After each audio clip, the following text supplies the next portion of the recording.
En el programa de hoy, los sacerdotes villeros sostienen a la iglesia en Argentina, destaca corresponsal de EWTN Noticias. La primera comunión de la nueva venerable Lucía de Fátima a los 6 años marcó el inicio de su vida de gracia, destaca ex capellán del santuario de Nuestra Señora en Portugal. En Francia descubrimos que hay muchos jóvenes católicos que perseveran. Se los mostramos. Todos los miércoles el Papa Francisco sostiene las llamadas audiencias generales. Le explicamos de qué tratan. Hoy es la fiesta de San Ireneo, padre de la iglesia que combatió las herejías.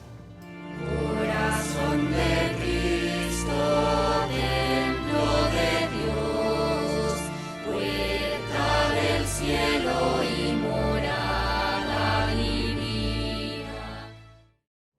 Hola Natalie, comenzando un nuevo programa. Así es, Eddie, feliz de empezar este programa contigo y con nuestros televidentes desde nuestros estudios en Lima, Perú. Gracias por acompañarnos en EWTN Noticias. Soy Eddie Rodríguez Morel.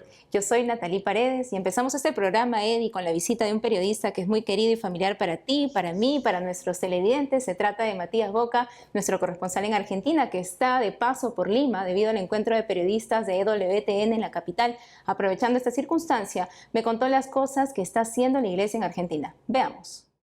Matías, qué gusto tenerte con nosotros en el set de televisión de EWTN Noticias. Nati, el placer es mío. Gracias por este espacio, por la escucha y un abrazo extensivo a esta gran familia. Coméntanos, por favor, cómo se vive la fe en Argentina. La fe en Argentina específicamente es un país muy devocional, con una fe popular muy arraigada, muy marcada, especialmente en el interior del país, en las provincias, las cuales las fiestas devocionales populares se viven con mucha pasión, con mucho entusiasmo. Y hay una palabra que siempre digo que resume un poquito lo que me estás preguntando. Se vive con el corazón abierto, a flor de piel. ¿Y cómo hacen para mantener viva la fe, sobre todo en las zonas más vulnerables? A través del acompañamiento, a través de la escucha, a través del trabajo, a través también del abrazo, de acoger una iglesia como viene en salida y tratando de buscar esas oportunidades en personas que tal vez considera que no tienen y no brindan esas oportunidades hoy en día, incluyendo. Justamente, Mati, tú siempre nos comentas en tus enlaces, que por cierto son excelentes, nos hablas sobre el trabajo que realiza la iglesia a favor de aquellos jóvenes que sufren de adicciones. ¿Cómo es la pastoral ahí? Coméntanos un poco. Bien, la pastoral es la pastoral villera. ¿En qué consiste la pastoral villera? Es la pastoral que nuclean los sacerdotes que viven en villas y en barrios populares. ¿De qué manera viven estos sacerdotes? Como vive la gente, sufriendo, acompañando el dolor, abrazando, poniéndose en el lugar del otro y brindándole oportunidades día a día y viviendo con las necesidades y las carencias que viven ellos, estando en el lugar que ellos consideran que tienen que estar. ¿En qué situación se encuentran ahora aquellos jóvenes que pasan por esta pastoral? Están intentando encontrar la luz y encontrar el camino, ese camino de oportunidades, ese camino de encontrar un oficio, un trabajo, sentirse ser, que esas personas están en esa búsqueda constante y que sin lugar a dudas a lo largo del camino la van encontrando paulatinamente. Así es. ¿Sorprendió la elección del nuevo arzobispo de Buenos Aires? ¿Con qué retos se enfrenta ahora? A ver, lo que sorprendió es una gran pregunta. ¿En qué sorprendió?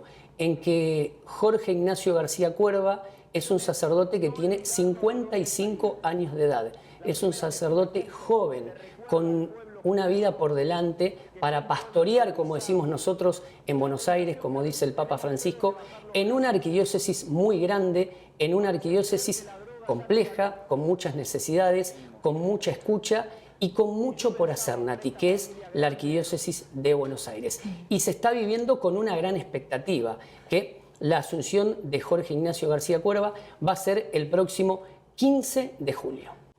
Matías, gracias por todo lo que nos has comentado sobre el trabajo de la iglesia allá en Argentina y por el excelente trabajo que realizas. Nuevamente felicitarte de parte de todo EWTN Noticias. El agradecido sinceramente y de corazón lo digo es para todos ustedes y abrazar a esta gran familia y seguir trabajando con compromiso y profesionalismo. Los felicito. Gracias. Continuamos con más información.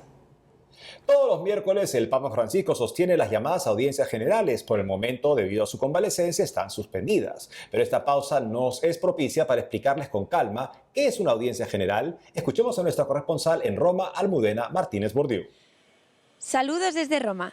Los médicos del Papa Francisco le aconsejaron no presidir la audiencia general en la plaza de San Pedro para su total recuperación después de que fuera sometido a una cirugía abdominal el pasado 7 de junio. ¿Pero qué es una audiencia general? Se trata de un importante evento semanal que se celebra cada miércoles en el Vaticano y que representa un elemento principal del magisterio pretrino. Son encuentros con personas provenientes de todo el mundo, incluso no católicas, que dan ocasión al Papa de compartir una sencilla pero profunda catequesis sobre la fe cristiana. La audiencia general puede realizarse en el exterior, en la plaza de San Pedro, o en el interior del aula Pablo VI, sobre todo en los meses de invierno. En cada audiencia el pontífice propone de manera sencilla las enseñanzas fundamentales de la Iglesia católica. Entre los temas de las catequesis se encuentran algunos como, por ejemplo, los sacramentos, los dones del Espíritu Santo, la Iglesia, la familia, la misericordia, el valor de los ancianos o el celo apostólico y la evangelización.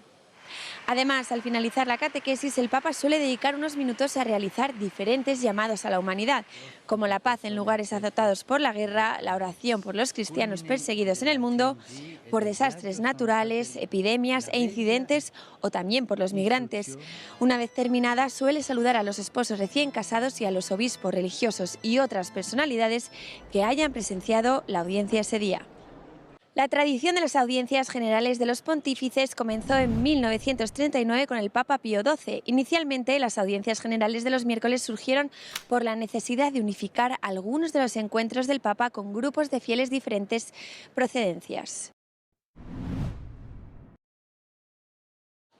San Juan XXIII continuó esta costumbre en Castel Gandolfo, con los profesores católicos y con grupos de fieles que lo visitaban por el aniversario de su pontificado.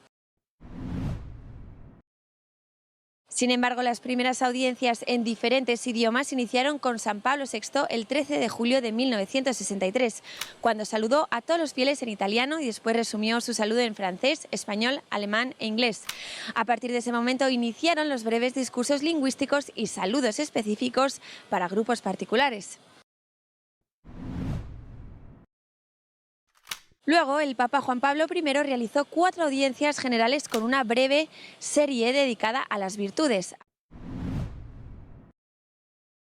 A partir de 1978, durante casi 27 años, San Juan Pablo II continuó con las diferentes series de catequesis de los miércoles, entre las que destacan las que pronunció sobre la teología del cuerpo de 1979 a 1984.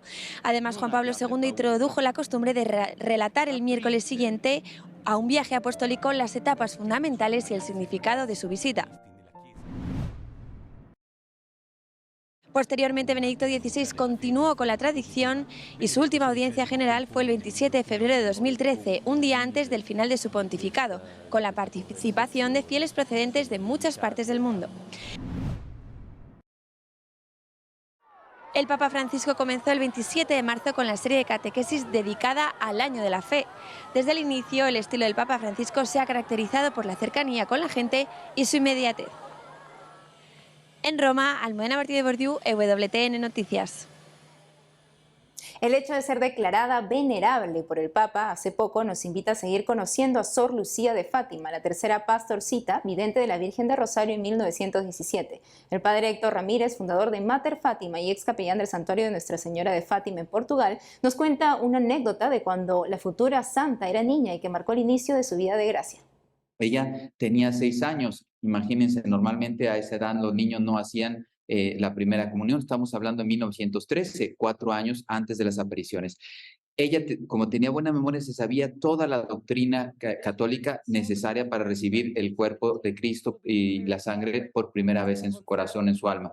Y bueno, va con el párroco, el padre Ferreira, y la ve tan pequeñita. No quiso hacer caso de que estaba preparada, sino vio la edad y dice, no, niña, tú tienes 6 años, no puedes hacer la primera comunión. Bueno, ella iba llorando saliendo a la iglesia porque pues ella tenía un deseo Aquí está un deseo de recibir a Jesús por primera vez en su alma para siempre. Y bueno, y estaba entrando un padre que también está en proceso de canonización, el padre Cruz, la ve llorando y le dice, ¿por qué lloras, niña?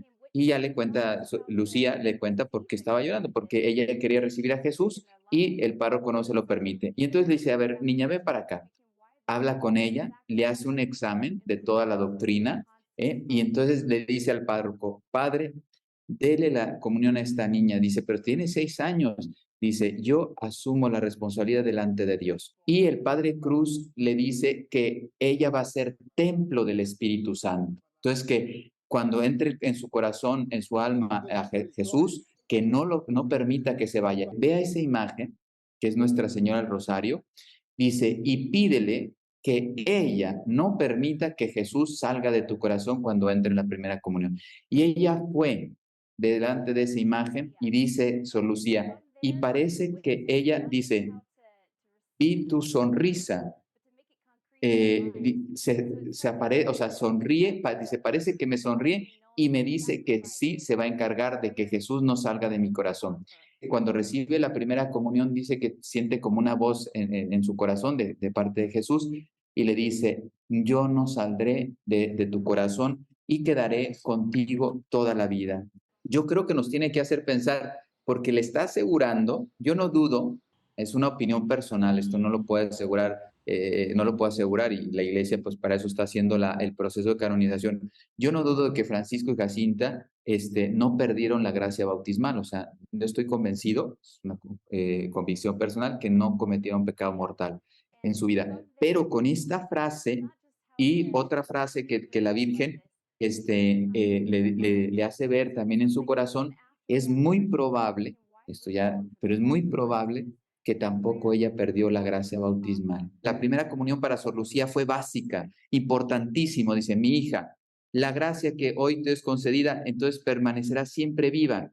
En ese momento, con 6 años, recibe la primera comunión, se consagra a la Virgen, se entrega totalmente a la Virgen, y ella se encarga de que Jesús no salga de su corazón, y el Señor está muy contento y se quedará toda su vida en su alma. Y esta fue la preparación para 1915, la primera aparición, las 3 primeras apariciones del ángel que no habló, después las de 1916, 3 apariciones que sí habló, después las 6 apariciones con los 3 primitos, o sea, ya los 3 primitos, y la 7ª aparición que solo fue a Sor Lucía. Y ahora la información desde España. Desde ahí nuestro corresponsal Nicolás de Cárdenas ofrece consejos a laicos, catequistas y presbíteros para evangelizar, que recogió del destacado obispo de Orihuela, Alicante, Monseñor José Ignacio Munilla. Escuchemos atentos. Desde España les compartimos los 10 criterios de evangelización que Monseñor José Ignacio Munilla ha desarrollado como aprendizaje de lo que no hay que hacer a partir del camino sinodal alemán. El obispo de Orihuela, Alicante, impartió recientemente una conferencia sobre la evangelización basada en los aprendizajes que se pueden obtener del desnortamiento, afirmó, que sufre el camino sinodal alemán. El caso del Sínodo de Alemania muestra de forma particular lo que le puede ocurrir a la Iglesia cuando deja de tener la evangelización como la finalidad primera y última. El decálogo desarrollado por Monseñor Munilla incluye estas recomendaciones. 1. Evangelizar desde la pobreza de espíritu y con medios pobres. Y quizás esta es la primera lección. La primera lección es que para evangelizar es importante ser pobres, no poner nuestra esperanza en los medios humanos, creer en el poder del espíritu. 2. Evangelizar desde la catolicidad. Y hay que decir que las páginas más bellas de la historia de la Iglesia las han escrito los hijos de la Iglesia que no tienen condicionamiento de sangre ni de ideologías. 3. Hacer una lectura humilde de la realidad. Creo que también en esto tenemos que aprender de la crisis de la Iglesia alemana, porque claro, si la crisis de la Iglesia alemana, por ese camino y por esa deriva, pues resulta que cada año se están produciendo del orden de 300.000 apostasías y es una sangría que vamos perdiendo y perdiendo. 4. Tomar como punto de referencia la fe de los sencillos. Porque la clave está en la fe en la revelación. Dios se ha revelado, Dios nos ha mostrado un camino para llegar a nosotros. Si Dios me ha mostrado un camino para llegar a nosotros, yo no voy a empezar yo a inventar cómo llego a Dios. 5. Evangelizar desde el arraigo cultural. La nueva evangelización está llamada a redescubrir nuestras raíces culturales, cuidar la religiosidad popular, cuidarla, acompañarla, purificarla, ¿no? Hacer de ella pues, un gran lugar de encuentro, de evangelización. 6. Evangelizar desde la verdadera sinodalidad. Es obvio que algunos han confundido la palabra sinodalidad con parlamentarismo. Entender bien la sinodalidad es integrar, ¿no?, la obediencia a la jerarquía de la Iglesia en la medida en que la jerarquía custodia el depósito de la revelación. 7. Evitar la reacción integrista. Pero existe en este momento de relativismo en el que estamos, existe el riesgo de una reacción integrista poco equilibrada. Por lo tanto, creo que es importantísimo la fidelidad, sin caer en las tentaciones de reacciones desequilibradas. 8. Evangelizar desde la creatividad del Espíritu Santo. Y creo que tenemos que estar abiertos a los carismas, porque el Espíritu Santo suscita modos de evangelización muy prácticos y muy sencillos. A este respecto, el prelado quiso puntualizar. Creatividad, sí. Iluminismo, no. Iluminismo, no. Porque también creo que hay que tener cuidado con apoyarse de forma desequilibrada en revelaciones particulares no discernidas por la Iglesia. 9. Evangelizar las heridas afectivas. Y entonces es una gran oportunidad para manifestar al mundo la misericordia del corazón de Dios. El mundo, con todas sus heridas, necesita del corazón de Cristo, ¿no? Es un lugar de primera evangelización acompañar a las personas heridas. Y nosotros dejarnos acompañar, obviamente. 10. Evangelizar cuidando nuestra vida interior. Necesitamos estar acompañados para poder ser acompañantes. Para poder ser acompañantes. La conciencia de que todos somos frágiles y si Dios nos ha constituido en evangelizadores, en testigos de ese primer anuncio, el demonio nos tendrá ganas. El prelado español concluyó que estamos hechos para la evangelización, en una vía de doble recorrido en la que somos al mismo tiempo evangelizadores y evangelizados. Desde España, Nicolás de Cárdenas, EWTN Noticias. Hacemos una pausa y al volver, en Francia descubrimos que hay jóvenes católicos que perseveran. Hoy en la fiesta de San Ireneo, padre de la iglesia que combatió las herejías. Le contamos su vida. Regresamos con más noticias con Enfoque Católico.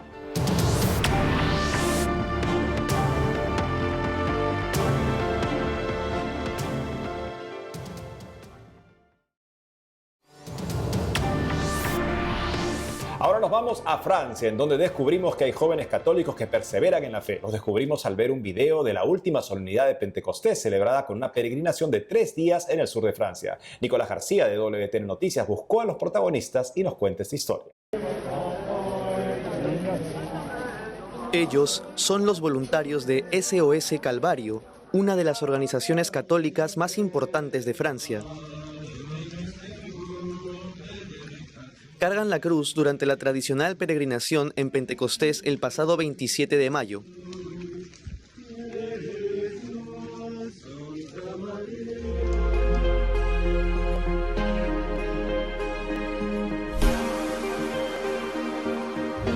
Los jóvenes en promedio de 25 años de edad llevaron la cruz a cuestas como símbolo de su labor. SOS Calvario restauran las cruces deterioradas de los monumentos en Francia. Llevaron la cruz durante los 3 días de peregrinación. El recorrido comenzó en París y terminó en la catedral de la ciudad de Chartres, casi 100 kilómetros a pie al suroeste de la capital. Alexandre Caille, joven francés y director general de SOS Calvario, me cuenta su experiencia en el recorrido. Es la segunda vez que he hecho la peregrinación entre París y Chartres. Es muy difícil de andar 40 kilómetros por día, pero es muy alegre, muy joven. La mayoría de las personas en nuestro grupo fue menos de 25 años. Fue una gran experiencia. Más de 16.000 peregrinos entre sacerdotes, religiosos y feligreses de diferentes partes de Europa hicieron el recorrido. La mayoría eran jóvenes y familias con hijos. La peregrinación también ofreció un trayecto más corto para niños de 7 a 12 años. Recorrieron 45 kilómetros en los 3 días, recibieron catequesis conforme a su edad y tuvieron lugares especiales en la misa final que se celebró en Chartres. Los peregrinos salieron de París tras celebrar la Santa Misa en la parroquia de San Sulpicio, la segunda más grande de la ciudad.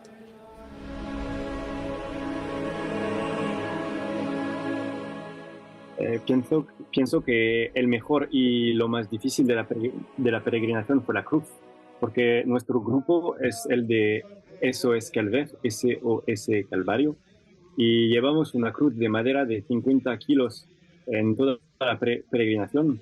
Y es lo más difícil porque es muy pesado y con el sol, con la calor, y es muy difícil, pero fue el mejor porque estábamos unidos con los sufrimientos del Cristo durante su pasión. Y pienso que ayuda mucho en la oración, en la fe y en el amor por el que tanto nos amó. Tomaron una ruta que recorre la zona rural de Francia. Durante el recorrido los fieles rezaron, cantaron, recibieron catequesis y compartieron sus experiencias de fe. El segundo día celebraron la Santa Misa al aire libre. Para un cristiano la vida es como una gran peregrinación hacia Dios, y por eso caminar este camino entre París y Chartres es como dar un poquito de su tiempo, un poquito de su comodidad y buscar la dificultad, hacer esfuerzos para unirse más a Dios, los que tan nos ha amado. Al llegar a Chartres, los recibió en la catedral el obispo de la ciudad, Monseñor Philippe Cristori, para celebrar la Santa Misa de clausura. Instó a los peregrinos a hacer testimonio y tener el corazón ardiente de caridad.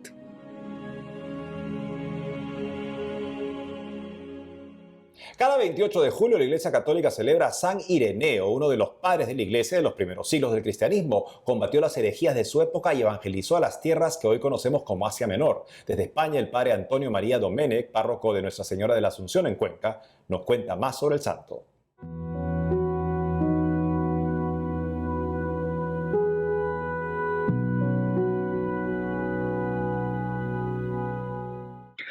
San Ireneo fue un santo de las primeras comunidades cristianas. Parece que nació en una zona de Asia Menor en el año 125. Eso quiere decir que conoció a algunos de los discípulos de los apóstoles e incluso puede ser alguna persona mayor que hubiera conocido a Jesús cuando era chico, lo cual es muy hermoso porque son testigos de los primeros. También él conoció a San Policarpo, que está en las actas de los mártires como uno de los primeros mártires, y se dedicó sobre todo al estudio. Él fundamentó por sus escritos literarios y religiosos la teología del tiempo. Combatió mucho a los gnósticos, que eran unos herejes que decían que había un principio del bien y un principio del mal, y que entonces era extraño que Dios se hiciera hombre porque la naturaleza humana él la veían como mala. Entonces San Ireneo los combatió diciendo que el Hijo de Dios se hizo hombre para que los hombres pudiéramos ser hijos de Dios. Eso es una preciosidad y si lo meditas, pues es lo que hace que podamos llamar a Dios Padre, ¿no? El Padre Nuestro, etc. Yo creo que la primera virtud que San Ireneo nos enseña es a beber de las fuentes, ¿no? A leer la Sagrada Escritura y los escritos de los padres de la Iglesia, porque nos enseñan mucho y están lejos de la cultura actual, que es un poquito como superficial y no profundiza. Entonces, esos escritos que están publicados y traducidos los podríamos aprovechar para enriquecernos nosotros, nuestra alma, nuestro espíritu, nuestras comunidades cristianas, etc. Creo que en esta sociedad nos enseña San Ireneo y muchas veces digo lo mismo, pero es que es cierto en este caso, ¿no? Y en todos, porque la defensa de la verdad condicionó su vida. Él es enviado a Roma a una misión concreta para estos problemas teológicos de la época y como sale con gran éxito de lo que iba a hacer, al volver a Lyon lo eligen como obispo porque había muerto el que estaba. Entonces creo que el Señor se vale de la defensa de la verdad para que eso promueva y te guíe en el camino que Él dispone para ti, sin tener miedo a decir lo que es y cómo es.